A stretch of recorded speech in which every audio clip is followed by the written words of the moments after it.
Okay, so absolute value inequalities, the first thing we're going to do is think about a number line that we can't quite see on the camera because it's not a wide enough view, but people in the room can see it. But if we think about our number line to do these absolute value inequalities, where on the number line would you find numbers that makes this true? That if I'm thinking of a mysterious number, and my only hint to you is the absolute value of this mysterious number I'm thinking about is more than 6. Where on the number line could you be looking? Up to positive to negative 7. So, okay, we could be looking at positive 7. That would be a number that has an absolute value bigger than 6. Where else could you be looking? Anywhere Negative beyond 7? What did you say? Anywhere beyond that? Anywhere beyond that, like 8, 9, 10, 11, 12, and decimals and fractions as well. You know, even like 6.1 would do it. But all of these numbers, those would all have absolute values bigger than 6. We might be looking at some of those. Then what did you say? Go to negative 7. I could go negative 7, because what's the absolute value in negative 7? 7. And that's more than 7 is more than 6. Is there more numbers down here in this zone that are like that? Yeah. Which way? Everywhere left. Tending more to the left. You know, starting not at negative 6 exactly, but like negative 6.1-ish kind of stuff, and all the way down there, those would all make that true. So if we're doing an absolute value problem where it's more than 6, if I wanted to graph that, would I fill this in at 6 or no? No. But relative to 6, it's everything to the right. The other key number would be negative 6, and relative to that number, everything to the left. If I wanted to answer that with a graph, that would be my answer, but I don't want to. I want to answer this with words. So does anybody remember the day when we did compound inequalities? What was this about? And? No, that's 4. It's 50-50, right? Which one do you think? It's 4. It is the or. So what we would do with this is we'd say x could be greater than 6, use the word or, use the x again, but less than negative 6. And that's going to establish us like a pattern that we can follow when we go work to these bigger problems. Anything that has a greater than in it, you're going to want to say it's greater than the positive version of the number, throw in the word or, but also give the alternative. It could be less than the negative version of that number. That's how those answers are all going to look. Something about that. And let me change the game. If the absolute value of my mystery number in my mind is under 6, where could I be looking? I could be looking at 5, 4, 3. Can I go forever though? No. No. Where do I have to cut off? These numbers do have absolute values under 6, the 5, 4, 3, 2, 1 kind of stuff. Do these still have absolute values under 6? Yeah. Yeah. Do these? No. No. So I can go from positive 6 all the way down to negative 6. So if I wanted to graph that, negative 6 and positive 6 would still be my like key numbers. I'm not going to fill that in because there's no equal to there. But what would I be doing with this graph-wise? I would do the connected dots. What were the connected dots word? And? And. Did they generally write the word and? No. No. How were they writing those? They wrote it x greater, they wrote 6 greater than x greater than negative 6. Yeah, there's a little thing that I jokingly call it a less than sandwich, where we throw x in the middle of a couple less than. High end number was 6, low end number, negative 6. That's going to establish us a little bit of a pattern we can follow. Any problem with a less than, we're going to make less than sandwiches out of them. Any question when we get over to the column that the camera can't see yet with the greater than, we're going to have to bust out the word for it. Then I have 2 weirdo ones. I'm thinking of a number, its absolute value is more than negative 6. Which of these numbers on the number line have absolute values more than negative 6? Negative 5. All of them. Because the absolute value is pretty much always going to be a positive. Don't discriminate against this number because it could happen. It's not positive, but it matters. 0. But bars, the absolute value bars are guaranteed to give you a number that's 0 or more. It's It's either 0 or it's positive. How many numbers are in the 0 and positive world are bigger than -6? All of them. So you could either write out all real numbers with words, that's valid, or you could use this fancy symbol. Draw a double line on the left and then turn it into an R. That's a fancy math symbol that just means all real numbers without having to write 3 words. So if you like fancy math symbols, do a double-sided R, and all real numbers is a win. If you don't like fancy math symbols, just say all real numbers. Anytime the bars are greater than a negative, that's the name of the game. How about bars being less than a negative? What numbers here could I do bars with, and then after I'm done with the bars, I'm less than a negative? Impossible. None. That is impossible. So you could either write impossible, or you could write the words, this has no answer, or you could break out that symbol, which is a math symbol that just means this has no answer. So you're rooting for these. In the homework, if they do bars less than a negative, just click out, no answer, move on with your life. If they have bars greater than a negative, quick answer, all real numbers, move on with your life. But more of the time, they're going to go less thans that will less than sandwich everybody, or greater thans that we're going to have to work an or kind of setup. Question about the basic idea of what's setting up for us. So here's how this works. If they give you a 2x, copy the 2x. Surround it with less than signs on each side. They're both going to be less than. At the high end, put the number 10, and at the low end, put the number -10. You'll always put the positive number at the high end, you'll always put a negative number at the low end. And then do opposite.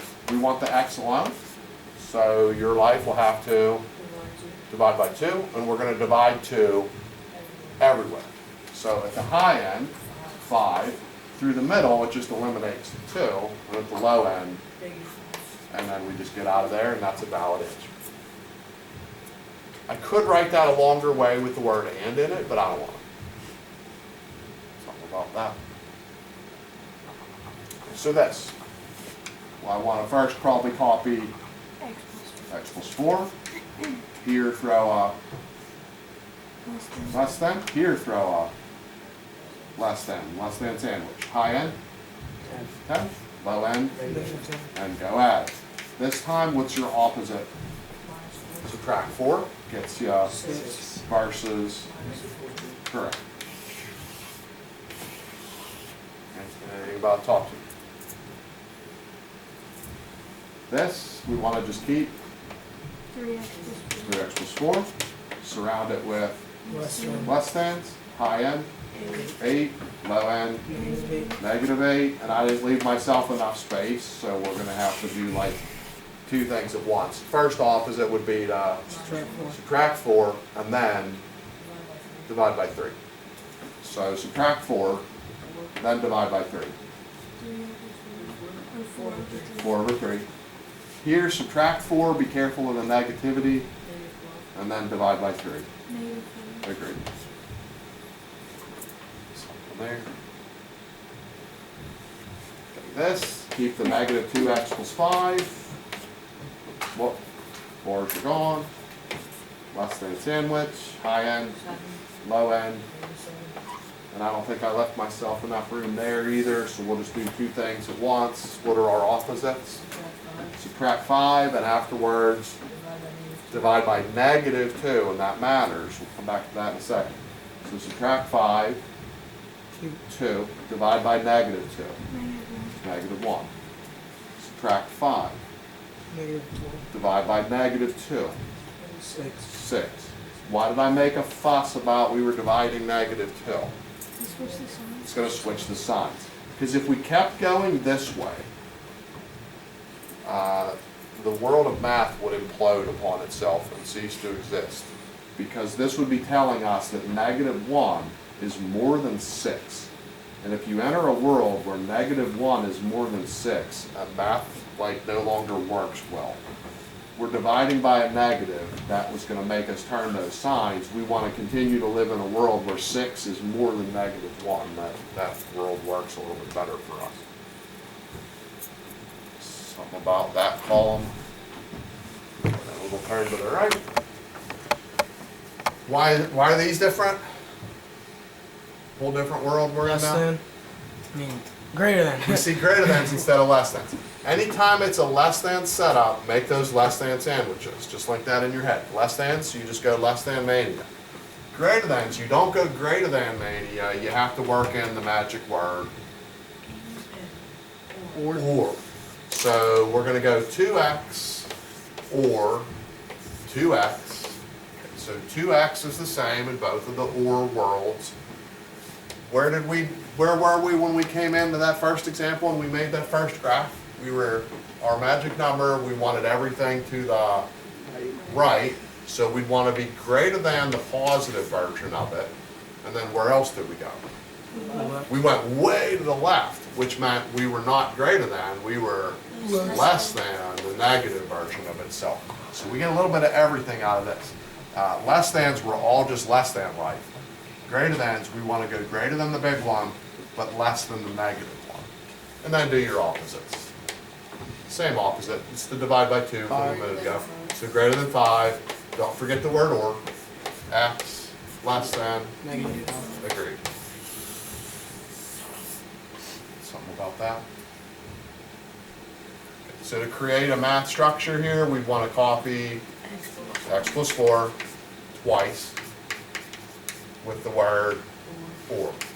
In one of the versions, greater than the positive number. In the other version, less than the negative number. When we get this alone, 6. 6. When we get this alone, Negative 14. negative 14. And if that's a test, I would unfortunately write on your paper in red minus half.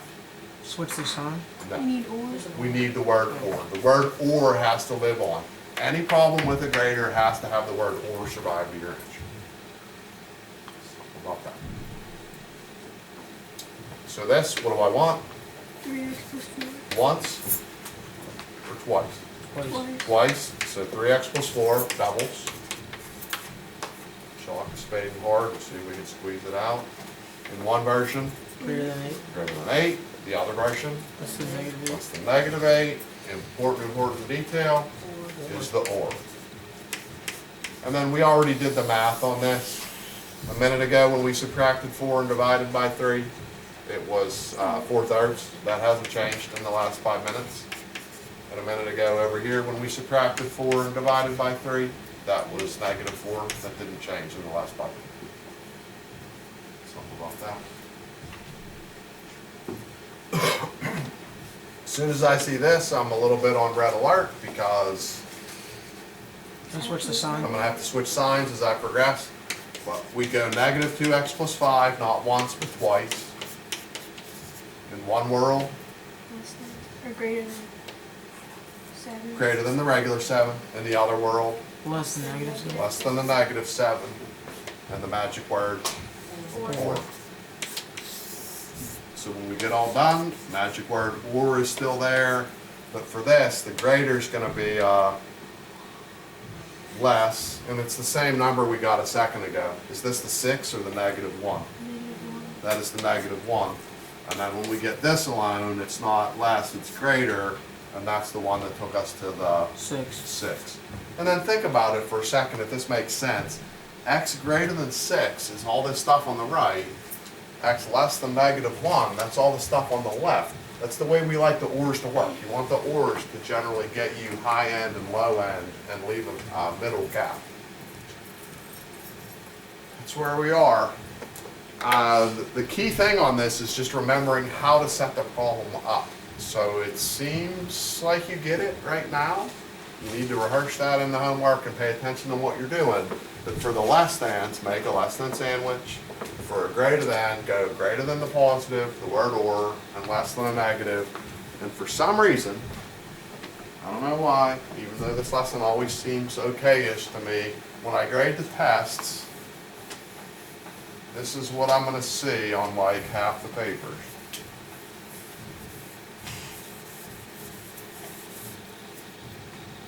Like, there's 2 halves to these worlds. I hope I'm wrong. I hope you're the year that breaks the streak.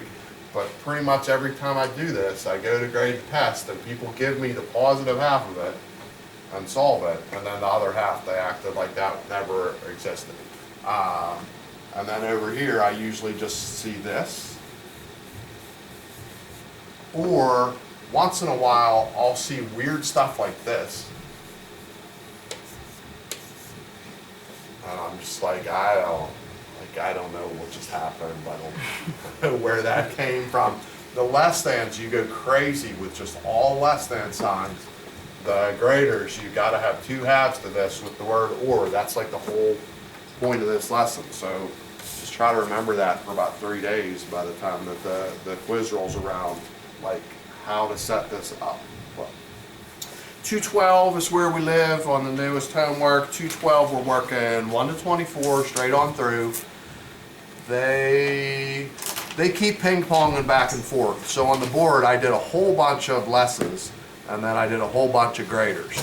They're not doing that. They're gonna do some graders, then do some lessons, then do some more graders, then do some more lessons. They keep shifting gears back and forth on this. But 1 to 24, ping-ponging back and forth. Skip, skip, skip. We're gonna go 36 is like a little bit of a bigger one. And then we'll go 38 is a little bit of a bigger one, and none of the story ones today. But 212, 1 to 24, 36, 38, 57 in the books. Tomorrow is 5-8. 5-8 is going to be some story problems, like word problems about, you know, people with their funny names and weird little stories and doing things with jobs and commissions and raises and salaries and rectangles and stamps and grades on tests. And they're going to tell you a bunch of stories that'll have graders and lessons in them.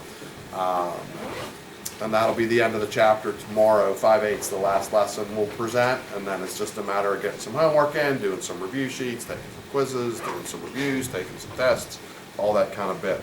But one more lesson coming your way. But that's all we got for today. Shut that down.